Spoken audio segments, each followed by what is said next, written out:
Olá, seja bem-vindo. Como tornar-se um discípulo?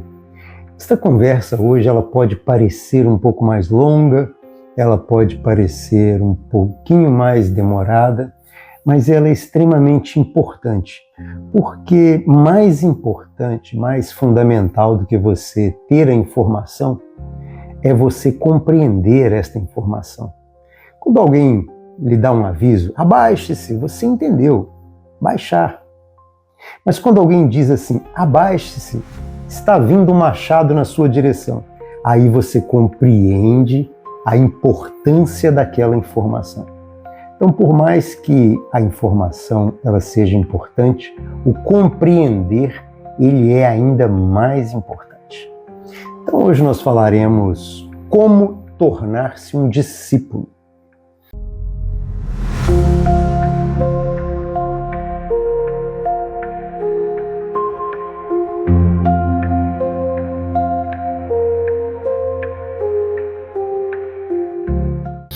Ser igreja, quando eu falo igreja, não é o prédio, né? Igreja são as pessoas congregando juntas espiritualmente.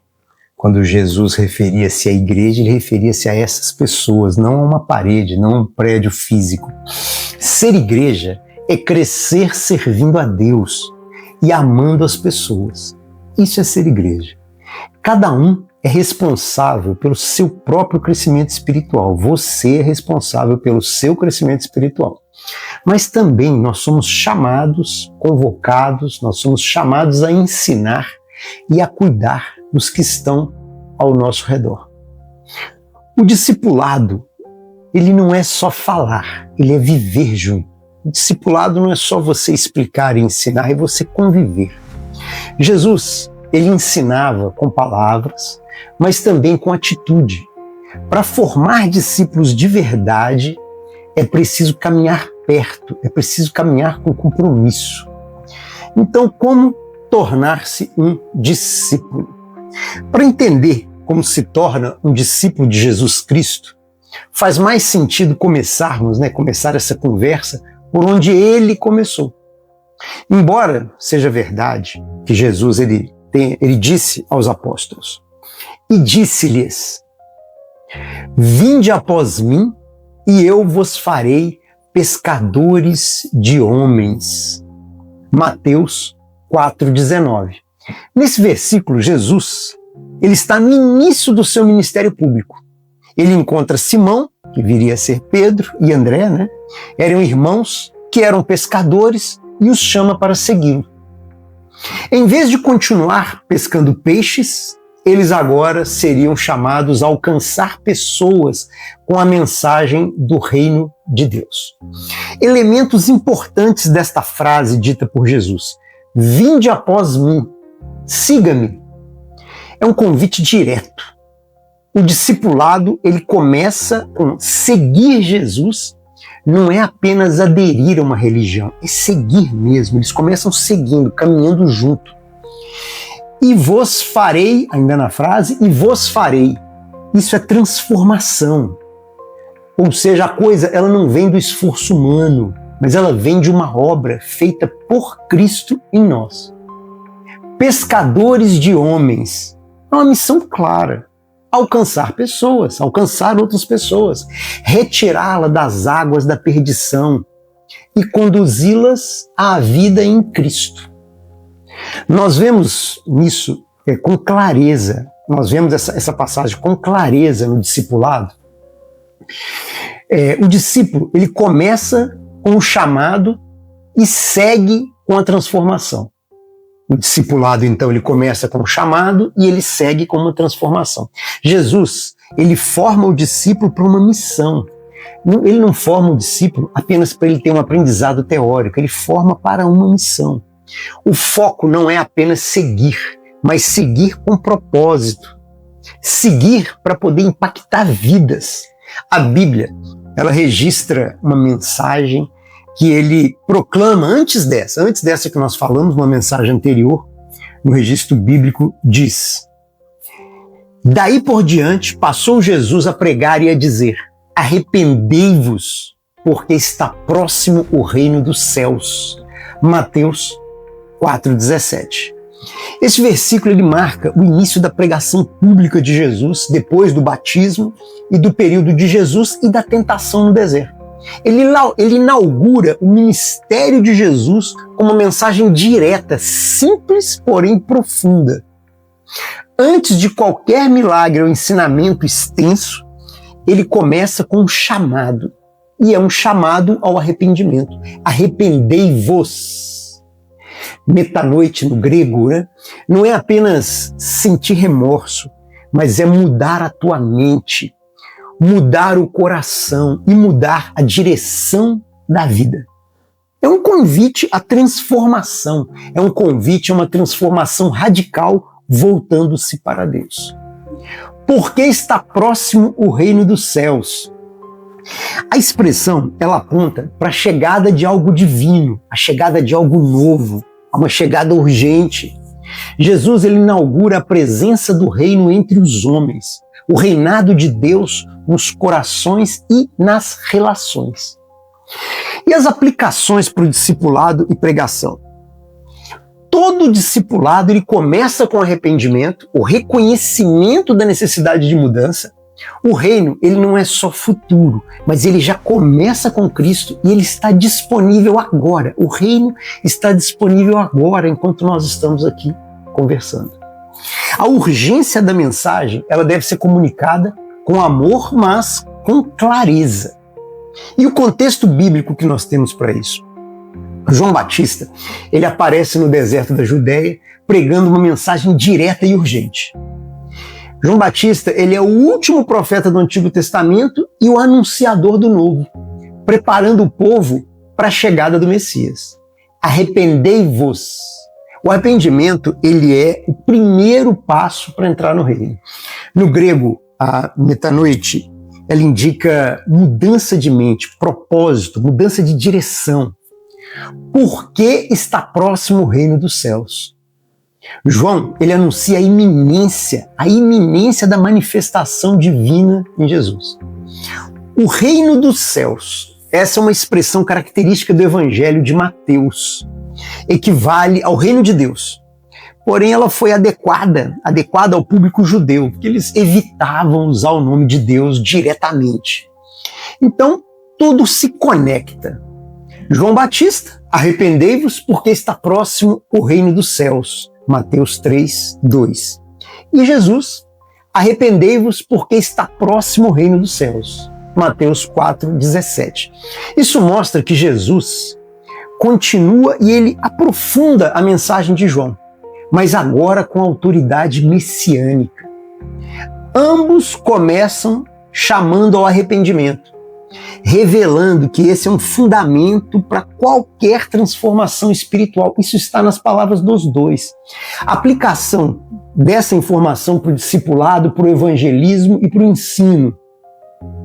O arrependimento ele é uma mensagem central, ele não é uma mensagem acessória, não é uma mensagem periférica. O arrependimento ele é uma mensagem central. O reino de Deus ele não se impõe, ele é oferecido. Porém, ele exige resposta. Todo verdadeiro discipulado começa com o reconhecimento do pecado e a disposição para mudar, a disposição para mudança.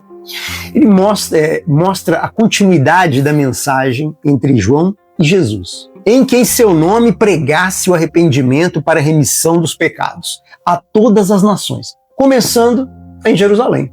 Não é o que diz Lucas 24, 47? Esse versículo ele faz parte do último capítulo do Evangelho de Lucas, onde Jesus ele aparece ressuscitando e explica que tudo o que aconteceu, sofrimento, morte e ressurreição, já estavam previstos nas Escrituras. Ele então dá uma instrução clara sobre a missão dos seus seguidores. Em seu nome, ou seja, toda a autoridade e salvação estão centralizadas em Jesus. O arrependimento e a remissão ele não vem do esforço humano, mas ele vem em nome e obra de Cristo. Se pregasse o arrependimento, a missão da igreja começa com uma mensagem de mudança profunda E não de conveniência. Talvez é uma mudança profunda, não é por conveniência. Arrependimento é o reconhecimento do pecado e a decisão de você mudar de vida. Para remissão, ainda na frase, para remissão de pecados, o alvo é claro.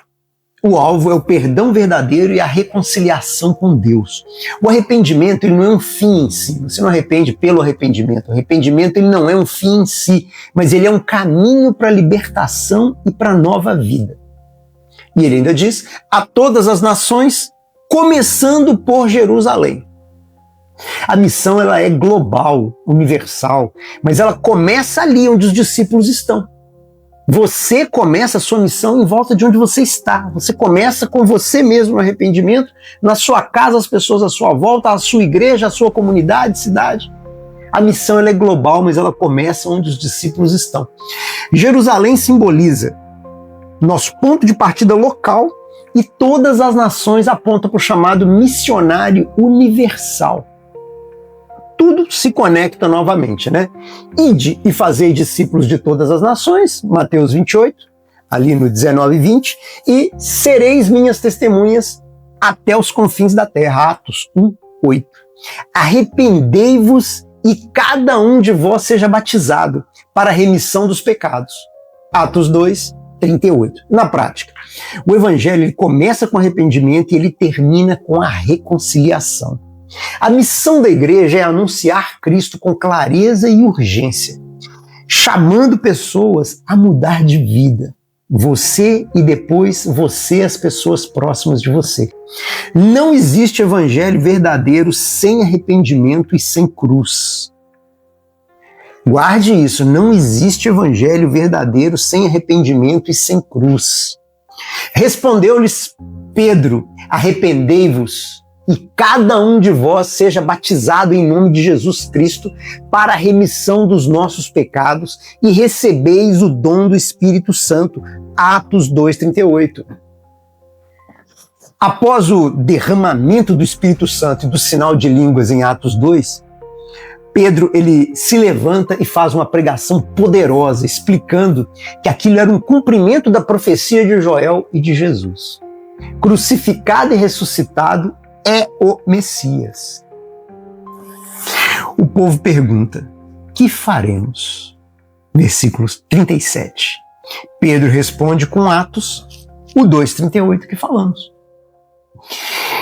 Arrependei-vos, arrependei-vos. O primeiro passo, mudança de mente, coração e direção. Reconhecimento de pecado e disposição de abandonar a velha vida. Tem que estar disposto a abandonar o erro, deixar ele para trás. E cada um de vós seja batizado em nome de Jesus Cristo. O batismo ele é sinal externo de uma decisão interna. Ele simboliza a morte para o pecado e a nova vida em Cristo. Primeiro você vai decidir no teu coração sair desse pecado. Primeiro você vai decidir do teu coração sair deste erro que você está nele. É uma decisão interna sua, a salvação é individual. E a partir desse momento o sinal externo a ser dado é o batismo, que vai simbolizar esta morte sua, desse antigo você para o pecado e o novo você, a nova vida, a sua nova vida em Cristo. Para a remissão dos vossos pecados, o batismo está ligado ao arrependimento e ao perdão. Ele não é uma obra salvadora em si. Me batizei, estou salvo. O batismo ele está ligado ao arrependimento e ao perdão. Ele não é uma obra salvadora em si. Ele é parte de um pacote de fé e de obediência. E recebereis o dom do Espírito Santo. O Espírito não é apenas para os apóstolos, mas para todo aquele que crê e se rende a Cristo. Aqui se cumpre a promessa de Joel e de Jesus. O Espírito Santo seria derramado sobre todos. E aplicação para o discipulado. Aplicação para o discipulado, para o evangelismo e para a formação de líderes. Você como líder da sua casa. O plano de salvação ele envolve 3 elementos claros: o arrependimento, o batismo e o dom do Espírito. Ou seja, se você ter apenas essa informação, ela ficaria vaga, é importante você entender o porquê de cada um, e é o que está acontecendo aqui diante dos teus olhos. Você está entendendo como ser esse discípulo, como ser esse que acompanha Cristo. Numa dessas etapas, nenhuma dessas 3 etapas que nós falamos, ela pode ser ignorada ou ela pode ser diluída. O discipulado autêntico, ele começa com uma transformação real em você. Se alguém, por acaso, para que você possa entender a ideia, se alguém te advertisse, te falasse, se prepare porque está chegando aí um rei com um exército poderoso, o que você faria diante dessa mensagem? Você primeiro teria que se certificar, ter certeza que você está pronto para enfrentar esse rei que está chegando com um exército. Agora, se você não estiver preparado para a luta contra esse rei, o que você faria? Você teria que fazer o que for preciso para viver em paz com esse rei que está chegando. Arrepender-se significa virar-se. Arrepender-se significa virar-se. Nesse ponto aqui, a ideia de mudar de direção e de rumar para o lado oposto. Isso aí implica o quê? Implica uma ação. Uma ação. Não adianta só pensar, você tem que fazer uma ação. Nesse contexto, Jesus ele estava dizendo às pessoas para preparar-se que a mudança estava acontecendo. Preparar para mudar no que for preciso. Por quê? Porque o reino de Deus, o reino dos céus, se aproxima. E como nos prepararmos para encarar esse rei celestial? Como é que nós nos certificamos que nós estamos em paz com esse rei que vem chegando? Jesus diz que nós precisamos nos arrepender. Isso significa que todos nós precisamos nos virar, dar as costas à maneira que vivemos, dar as costas ao pecado, dar as costas à maneira como nós vivemos e nós pensamos atualmente. É o que ele nos diz. Pois todos pecaram e carecem da glória de Deus. Romanos 3, 28. Todo ouvinte dessa frase, ele fez coisas que são más e ofensivas a esse rei. Todos nós. Esse versículo ele está inserido em um trecho onde o apóstolo Paulo ele está demonstrando que todos, judeus, gentios, todos são pecadores diante de Deus. Ele prepara o terreno para a apresentação da graça de Deus por meio da fé em Jesus Cristo. Todos pecaram. Não há exceção. Toda pessoa, todas as culturas, em todas as épocas, cometeu pecado. Isso elimina qualquer mérito próprio seu diante de Deus, qualquer coisa que você faça que seja meritória, elimina. Todos nós somos pecadores. Todos nós carecem da glória de Deus. O pecado nos separa. O pecado, ele nos separa da plenitude da presença, da santidade e da comunhão com Deus. E a glória de Deus, aqui pode ser entendido como a perfeição que ele exige e deseja para todos nós. E na prática, esse versículo, ele mostra que todos precisam da salvação. É um ponto de partida essencial para você compreender o Evangelho, é o arrependimento. Ele está preparando o caminho para Romanos 3, 2, 4, que fala da justificação gratuita pela graça de Deus. Sendo justificados gratuitamente por sua graça, mediante a redenção que há em Cristo Jesus. Romanos 3, 24. Qual que é o contexto? Esse versículo ele vem logo após o Romanos 3, 23, que afirma que todos pecaram e estão afastados da glória de Deus. Agora, Paulo mostra a solução de Deus para esse problema universal. A justificação pela graça em Cristo, sendo justificados. Justificação é o ato de Deus declarar o pecado justo diante dele. Conta fechada, encerrada, justo diante dele, apesar da tua culpa. Apesar da nossa culpa. E tudo isso gratuitamente por sua graça. Não é algo que nós merecemos, não é algo que nós conquistamos, é um presente imerecido que nós estamos recebendo. Mediante a redenção que há em Cristo Jesus. Você está recebendo essa graça gratuita que você não merece, mediante a redenção que há em Cristo Jesus. A base da nossa justificação é a obra de Jesus na cruz. A base dessa justificação é a obra de Jesus na cruz, que nos redimiu. Ou seja, ele nos comprou de volta. E as conexões que fazem em Romanos 3:23, né? No versículo 23, todos pecaram e carecem da glória de Deus. E no versículo 24, mas Deus, por pura graça,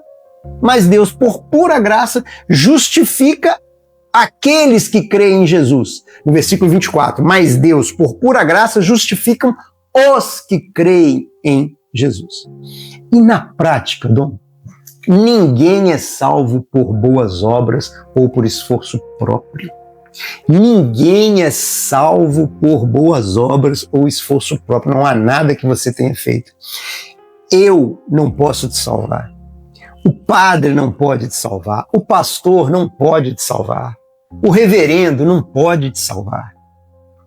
A tua mãe não pode te salvar. O teu pai não pode te salvar. Apenas Jesus Cristo e o Espírito Santo podem te salvar. A salvação, ela é um dom gratuito de Deus através de Cristo. O nosso papel é responder com fé, com gratidão e com obediência. Não tem mais nada que você possa fazer, nenhuma obra que você possa fazer para garantir a tua salvação. O teu papel é responder a esta salvação gratuita com fé, gratidão e obediência. Mais à frente, Romanos ele explica que o salário do pecado é a morte. Por que o salário do pecado é a morte? Mas o dom gratuito de Deus é a vida eterna em Cristo Jesus, nosso Senhor. Romanos 6:23.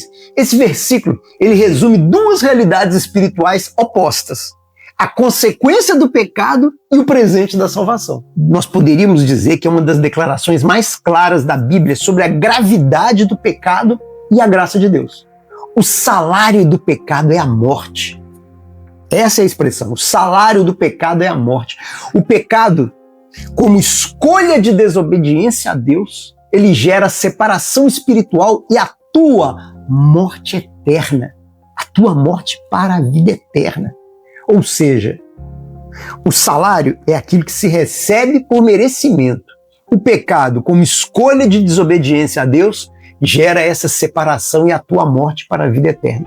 Mas o dom gratuito de Deus, em contraste, na contramão, Deus oferece algo que não pode ser comprado e nem conquistado pela sua obra. Deus lhe oferece um presente. É a vida eterna em Cristo Jesus, nosso Senhor. Essa vida eterna, ela não está em religiões, ela não vai estar nas boas obras, ela não vai estar no quanto você reza ou no seu mérito próprio, mas ela estará somente em Jesus. E na prática, o ser humano, ele vai colher as consequências do pecado. E qual é? A morte, a culpa e o vazio. Deus, por amor, ele oferece uma vida verdadeira e eterna por meio de Cristo. A escolha entre morte e vida está diante de todos os dias, em todas as suas decisões. Quando você decide permanecer no erro que você sabe que pode estar cometendo, que você não está com vontade de mudar, você sabe que está errando diante dos olhos de Cristo. Mas essa é uma opção diária que é colocada à sua frente. A escolha entre a morte e a vida eterna, que é apresentada a você diante de todos os dias. A decisão, ela precisa ser feita. E ela precisa ser feita por você. A conexão que existe aí entre outros versículos para nos levarmos nessa direção vai estar em Romanos 3, no 23 e no 24, que é: todos pecaram, mas são justificados pela graça. João 3:16, Deus deu o seu Filho para que todo o que nele crê tenha vida eterna. E Efésios 2, 8 e 9. A salvação é pela graça, por meio da fé e não por obras, não pelas tuas obras. Por causa do nosso pecado, que é uma ofensa a Deus, devemos esperar o quê? Qual é o salário do pecado? A morte. Por causa dos nossos pecados, que é uma ofensa a Deus, devemos esperar a morte. Mas então surge uma maravilhosa verdade para você. que é pecador, como eu, como todos. Qual é esta verdade maravilhosa? Mas Deus prova o seu próprio amor para conosco pelo fato de ter Cristo morrido por nós, sendo nós ainda pecadores. Romanos 5:8. Esse versículo ele é uma declaração, uma das mais fortes do Novo Testamento, sobre o amor incondicional de Deus a você que é pecador, que pecou diante dele, que fez essas péssimas escolhas que você anda fazendo. Ele mostra que a cruz não foi uma resposta à nossa bondade, não é porque você foi bonzinho, mas a cruz foi uma resposta aos nossos pecados. Deus prova o seu próprio amor. O amor de Deus, ele não é apenas declarado em palavras. Deus, ele comprovou com ações concretas, concretíssimas. Cristo morreu por você. Cristo morreu por nós. A cruz é a maior expressão do amor divino. Jesus, ele tomou o nosso lugar de pecador, nós pecadores, ele tomou o salário do pecado não é a morte. Jesus tomou o nosso lugar, oferecendo-se em sacrifício, sendo nós ainda pecadores. O sacrifício de Cristo ele não foi por pessoas boas ou por merecedoras, mas por nós em nosso pior estado, ainda em pecado. E como nós usamos isso na prática? O amor de Deus, ele não depende dos nossos desempenhos, ele não depende de perfeição. A cruz, ela é o maior lembrete de que somos profundamente amados, mesmo quando nós erramos. Essa verdade, ela nos convida a uma gratidão. Essa verdade nos convida ao arrependimento, nos convida à transformação de vida. Os versículos que estão relacionados a essa direção que nós estamos apontando estão no que nos diz: por que Deus amou o mundo de tal maneira, João 3,16. Nisto consiste o amor, não em que nós tenhamos amado a Deus, mas em que Ele nos amou. João 4,10. Mas Deus, sendo rico de misericórdia, pelo seu muito amor com que nos amou. Efésios 2:4-5. Na verdade, a pena de morte que deveríamos receber desse rei, ela foi destinada a uma outra pessoa, o filho desse próprio rei, Jesus Cristo. Na sequência, as escrituras elas vão nos apresentar, né? Se com a tua boca confessares Jesus como Senhor e em teu coração creres que Deus o ressuscitou dentre os mortos, você será salvo. Romanos 10:9.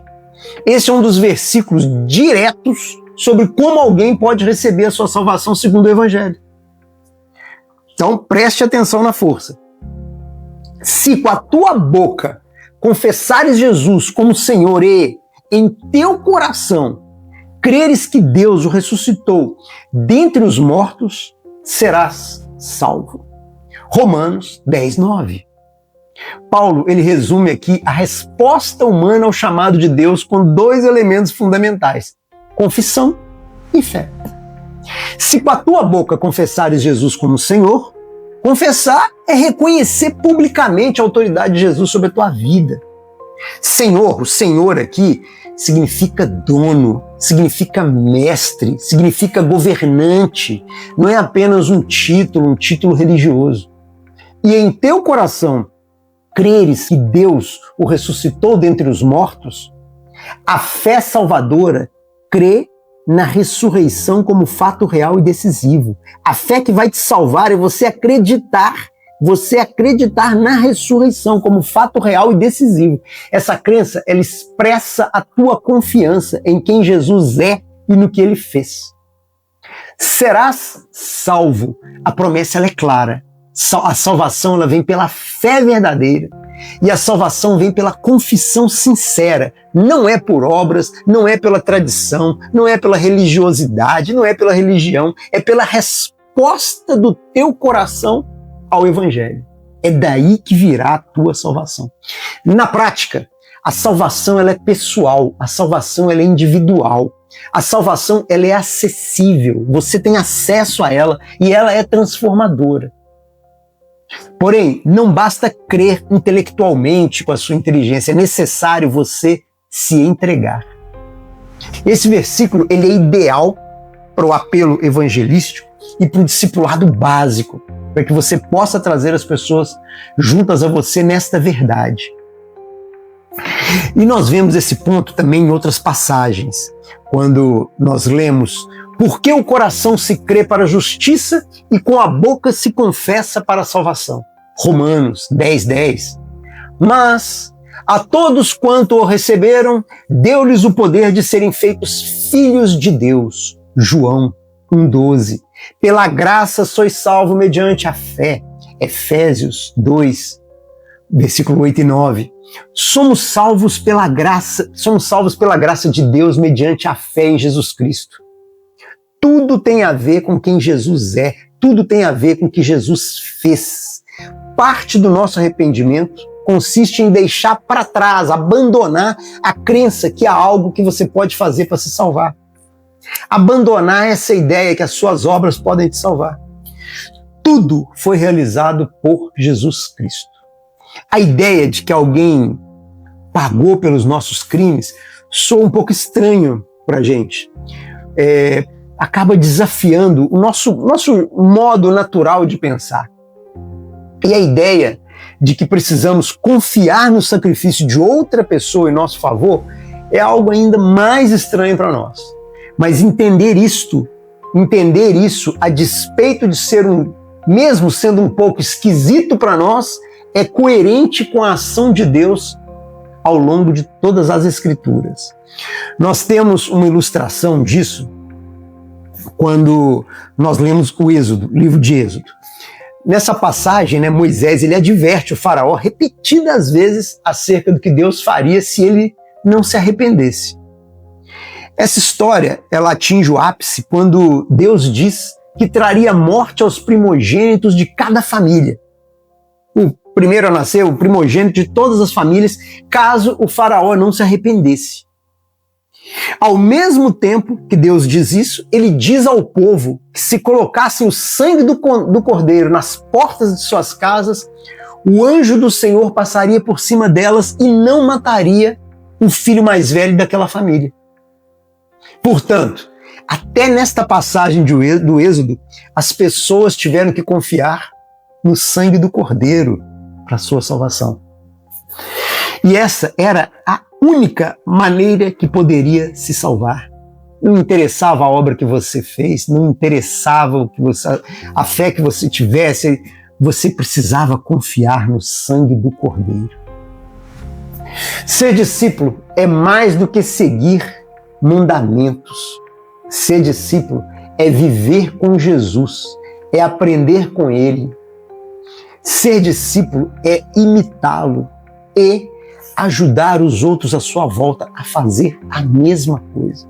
Isso é ser discípulo. Não se trata de você saber tudo, não trata de você conhecer as Escrituras, mas de estar disposto a caminhar, estar disposto a amar, a servir e a crescer junto com os que estão aí do teu lado, crescer em fé junto com as pessoas que estão ao teu lado. Que a nossa fé ela se torne sempre visível na forma como nós vivemos, nos nossos atos e nas nossas atitudes. E que esta fé também seja visível nos nossos relacionamentos com os nossos entes queridos, para que o mundo seja em nós, em nossa casa, em nossa família, um reflexo do Mestre. Se as palavras de hoje fizeram sentido para você, compartilhe o nosso conteúdo, curta, nos siga nas plataformas, esteja sempre conosco e saiba que você é sempre muito bem-vindo aqui. E enquanto eu estiver respirando, eu estarei aqui falando de Deus. E enquanto você estiver respirando, é porque Deus tem um propósito para você e para a tua vida. Siga em paz e leia a Bíblia.